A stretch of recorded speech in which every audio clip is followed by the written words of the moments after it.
qaladaadka oo Guardiola sameynayo aniga waxaan isleeyahay qayb ay ka yihiin hoos u dhaca kooxda. Kabtankeedii daafaceedii adkaa ee Vicente Campino oo kooxda isaga tagay waxa laga badiyay 5 jeer.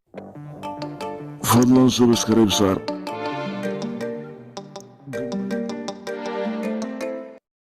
Salaamullaahi calaykum daawadayaal kusoo dhawaada barnaamij gaar ah oo aan su-aal ku weydiinay taageerayaasha Manchester City kuwa ugu caansan.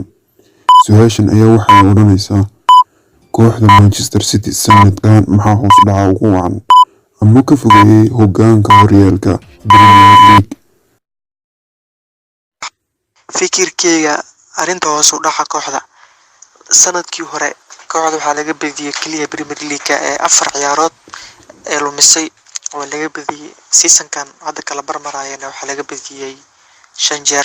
xilli ciyaareedka hore waxay haysatay daafaciyo lagu tashan karo Emery Laporte oo fit ahaa Vincent Kompany xilli ciyaareedka qaybtii dambe oo dhan la helay oo fit ahaa isagana sidoo kale waliba 14 ciyaar u dambeysay oo ay kooxda badisay dhamaantood hal gool oo kaliya laga dhaliyay kooxda 13 kale shiidna way qaadatay 12 kale shiid ay qaadatay 2 gool oo laga dhaliyay haddii aan qaldaneen.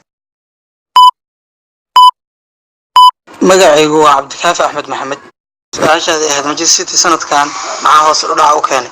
dabcan hoos u dhaca waxaa u keenay kooxda dhowr waxyaabood oo isku tagtay taas ay ugu weyn tahay daafac xumada kooxda haysato oo ay ninkii ugu muhiimsanaa kooxda halyeeygii halgamaagii geesigii iyo dhiirigeliyihii kooxda markii uu ka tagay waa Kompany aan booskiisa la soo buuxin.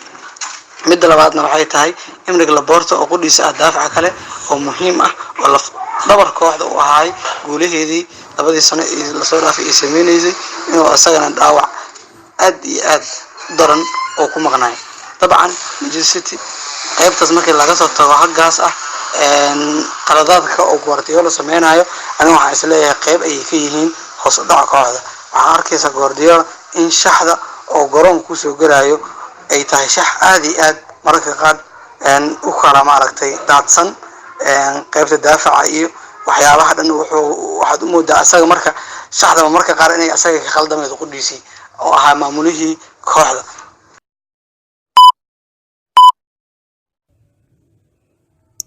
waa maasantahay King Sane. horta magacaygu waa Cabdalla Maxamed Jilaan Adminjay. hadda u soo laabtay su-aashii ahayd maxaa Manchester City sanadkan hoos u dhaca u keenay. waa su-aal fiican oo la isweydiiyey waxaa hoos u dhaca u keenay Manchester City.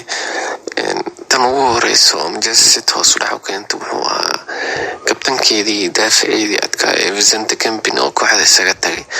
Manchester City qaladkeedii ugu weynaa ee gashan wuxuu ahaa in markaasi ay daafac suuqa ka raadiya. haddana waxaa dhaawac soo gaaray daafaceedii adkaa ee Emery Laporte oo Manchester City ay ku duulaan tagi jirtay. kadib waxa waaye Manchester City markaas wixii ka dambeeyay galab iska noqotay meesha ugu muhiimsan ee kooxda inay ka adkaato loo baahan yahay waxa waaye daafacaas.